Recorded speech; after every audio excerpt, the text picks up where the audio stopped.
Gernika Lumoko udalak 105 garaje plaza jarri ditu interesdunen eskura 10 urterako eta 50 urterako emakida erregimenean.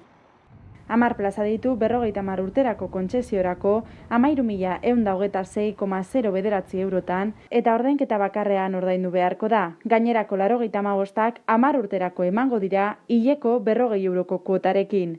Horiek guztiak Bekoibarrako industrialdean daude eta eskaerak aurkeztutako hurrenkera zorrotzean esleituko dira. Inprimakiak udalaren web orriaren bidez deskarga daitezke eta aurkeztu egin behar dira udaleko web orriaren egoitza elektronikoaren bidez edo herritarrentzako arreta zerbitzuan bertan. Halaber, garaje plaza horietan interesa duten pertsonek informazio gehiago eska dezakete, azen edo pleguak kontsultatu udalaren webgunean iragarkiak atalean.